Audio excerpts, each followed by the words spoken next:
मैं जीशान इम्तियाज़ the public media के साथ।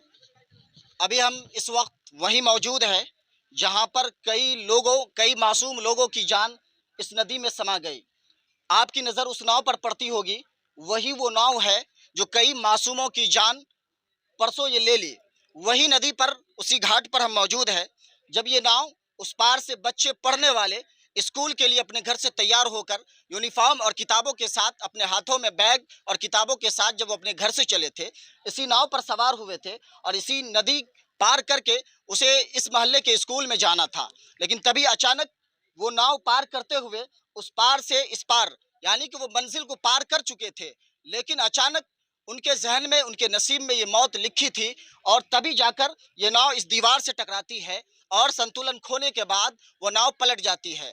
पलटने के बाद तमाम बच्चे और जो भी बड़े बुजुर्ग उसमें सवार थे, कई महिलाएं भी सवार थी, जो तमाम लोग उस नाव से नदी में डूबने लगते हैं और यहाँ पर कई मासूमों की जान चली गई। यहाँ पर बहुत सारे लोग अभी भी मौजूद हैं जो इस नज़ारे को देखने के लिए, और हमें ये लगता है कि यह हादसा कई बरसों तक लोगों के जहन पर सवार रहेगा और लोगों के दिल पर ये डर पैदा रहेगा।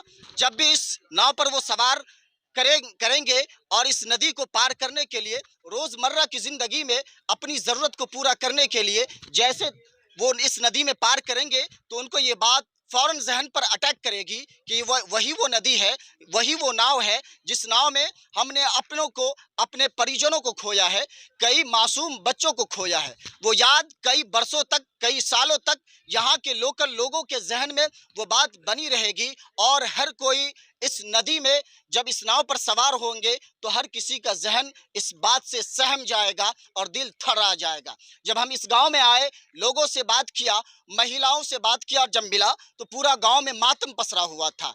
आप जिस तरफ भी जाते, हर तरफ चीखों पुकार मचा हुआ था, हर तरफ रोने की आवाज़ें आ रही थी। महिलाएं कई जगह बेहोश पड़ी थी। उन महिलाओं से भी हमने बात की जिनका नसीब तेज था कि इस तेज धारा में जब नाव पलटी होती है तो कई महिलाएं जो खुद हाथ पैर भांज कर खुद को अपने आप को बचाती है और कई लोग के सहारे से उनकी जान को सुरक्षित किया जाता है और उनको नदी से बाहर किया जाता है।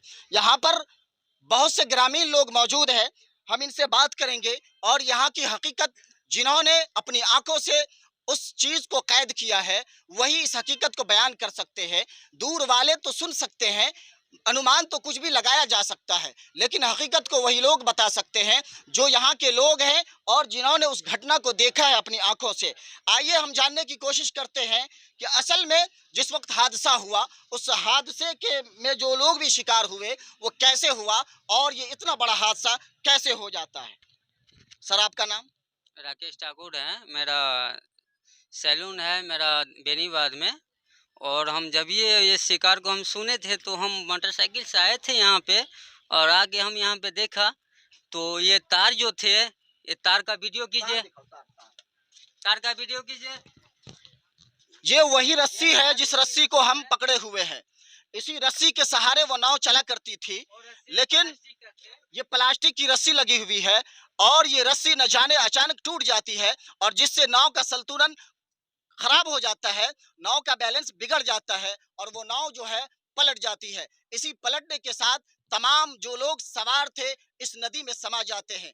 कई ऐसे मासूमों की जान जो इस नदी में समा गई, जो हमेशा हमेश के लिए उन बच्चों को, उन बड़े बुजुर्गों को याद किया जाएगा। यही वो रस्सी है, यही वो कातिल रस्सी है जिस रस्सी ने कई मासूमों की जान ली है।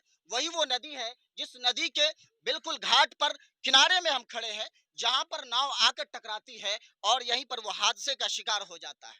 जी, आगे बताएं कैसे क्या हुआ। हाँ तो सर, तो हम इतने बताएंगे कि इस नदी में एक पुल होना चाहिए। यदि आप लोग का जब सेवक है तो यहाँ पर एक नदी होना चाहिए पुल का। और पुल के लिए उधर का भी आप लोग का जो पब्लिक होते हैं वो आप लोग का सेवा के लिए हैं। यदि आप लोग यदि नहीं कीजिएगा, यदि आप लोग नहीं कीजिएगा यहाँ के लिए सेवा, तो आप लोग को वोट देगा कौन? आप इतने बात समझ लीजिए, बस शॉर्टकट इतने बात हम आपको बोल रहे हैं और कुछ नहीं बोलने चाहते हैं बस।